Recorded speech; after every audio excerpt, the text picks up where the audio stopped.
కాంగ్రెస్ ప్రభుత్వాన్ని ప్రజలు నమ్మే పరిస్థితి లేదని బీఆర్ఎస్ చేవెళ్ల ఎంపీ అభ్యర్థి కాసాని జ్ఞానేశ్వర్ అన్నారు. అడ్డగోలు హామీలిచ్చి విఫలమయ్యారని ఎద్దేవా చేశారు.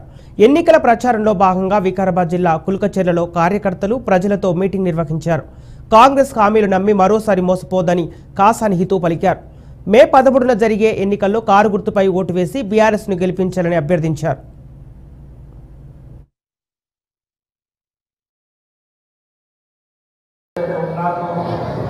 మంచి జరగాలని ఉద్దేశంతో ఆయన 6 దిశలు మన యొక్క తెలంగాణ ప్రాంతంలో చేసినటువంటి అభివృద్ధి పనులను దృష్టిలో పెట్టుకొని ఎక్కడికక్కడ మీరు బాగా చూసినట్టయితే 24 గంటల కరెంటు కానీ మంచినీళ్ళు కానీ అదేవిధంగా రైతు బంధు కానీ రైతు బిల్లు కానీ అదేవిధంగా ఇక్కడ ఉన్నటువంటి తండ్రి బంధువులు పెన్షన్లతో పాటు అనేక కార్యక్రమాలను మీరు చూసినటువంటి మాట మరొకటి మిత్రులారా.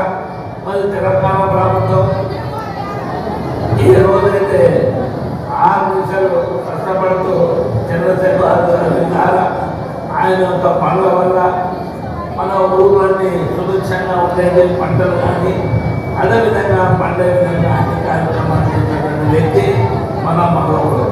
మిత్రులారా, దాని తర్వాత మరి 4 నెలల 5 నెలల కాలమైంది కాంగ్రెస్ వచ్చిన తర్వాత మాకు వచ్చినాక ఏం పని అయింది, గతంలో ఏం పని జరిగింది 10 సంవత్సరాలు కేసీఆర్ గారు ఉన్నప్పుడు, కాంగ్రెస్ వచ్చినాక ఏం పని జరిగింది అనేది మీరు వేరే చేసుకోవాల్సిన మిమ్మల్ని ప్రార్థిస్తున్నాను.